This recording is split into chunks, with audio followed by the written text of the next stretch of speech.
So an historic day for Canada at the World Athletics Championships.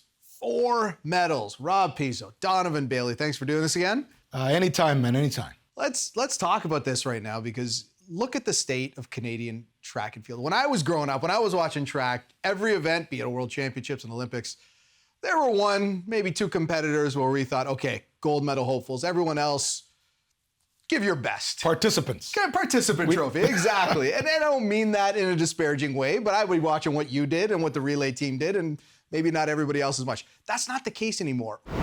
And what a time to be a track fan in this country.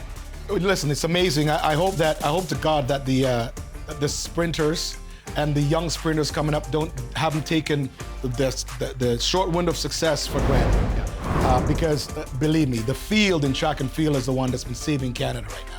And it's so amazing to see that now Canada is the hammer capital of the world. We got the athletes. It's incredible to be a track and field fan and to be Canadian right now.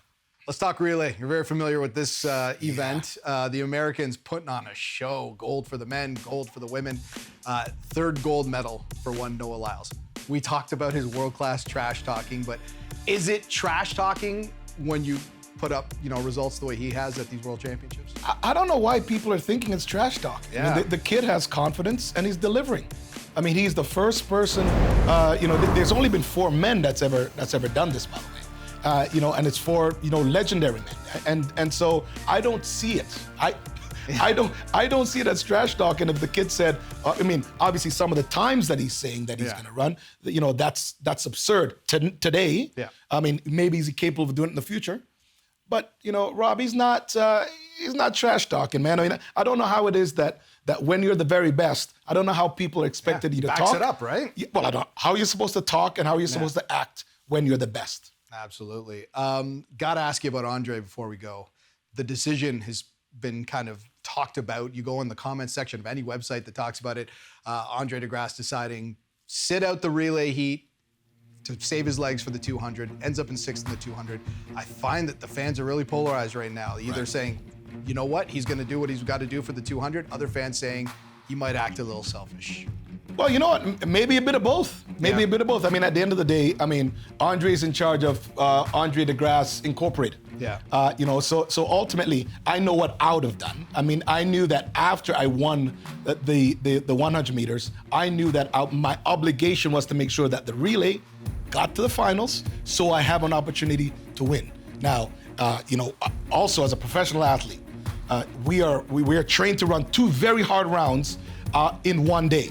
As a 100-meter guy, you're gonna run hard in the semifinals, and you're gonna run hard in the finals. So I don't really understand. I mean, I'd have to actually speak to Andre about this. I don't really understand how you can have one run in your leg when one of the races is essentially a warm-up for the other one.